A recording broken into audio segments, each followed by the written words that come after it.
an update on our Saving Baby Liberty I-Team investigation. Today, the toddler's biological father was back in court and learned that he'll be staying in jail for a while. I-Team investigator Lindsay Gardner is following the criminal case and his daughter's custody battle catching statewide attention. Lindsay. Well, Mary, today Bradley Hornback stared down our cameras as he learned he'll be spending Christmas and New Year's in the Duval County Jail.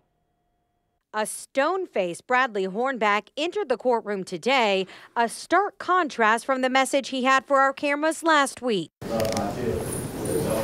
Followed moments later by this wave. That was then, and today, a quieter Hornback learned his stay at the Duval County Jail will be extended because there has been no agreement on his sentence for violating his probation. It is the second violation this year for not completing court-ordered counseling. It was a mandated part of his sentence for beating his former girlfriend and baby Liberty's biological mother this spring. That baby, now a 17-month-old toddler, Liberty Bell Phillips, continues to be a catalyst for change across the state of Florida after the I-Team exposed a flaw in the DCF criminal background check system, a loophole the agency is already looking to close with 2 rule changes. But little Liberty Bell's story has caught nationwide attention. This petition, started online by a Virginia woman addressed to the judge, has already reached its initial goal of 1,000 signatures in just 3 days.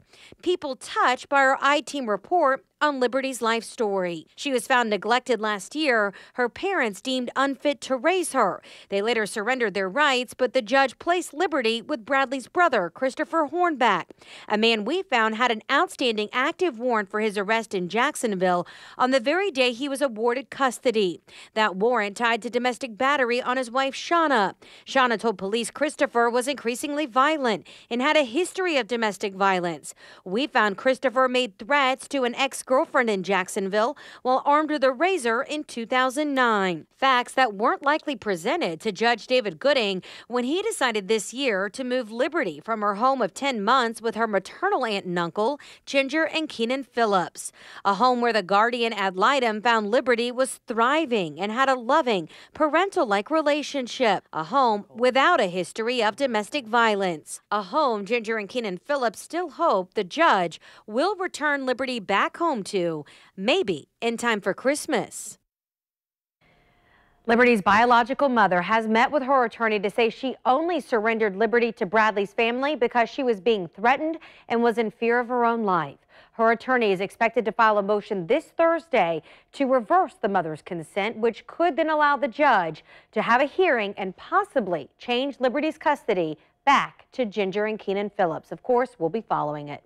In the studio, Lindsay Gardner, Channel 4, the local station.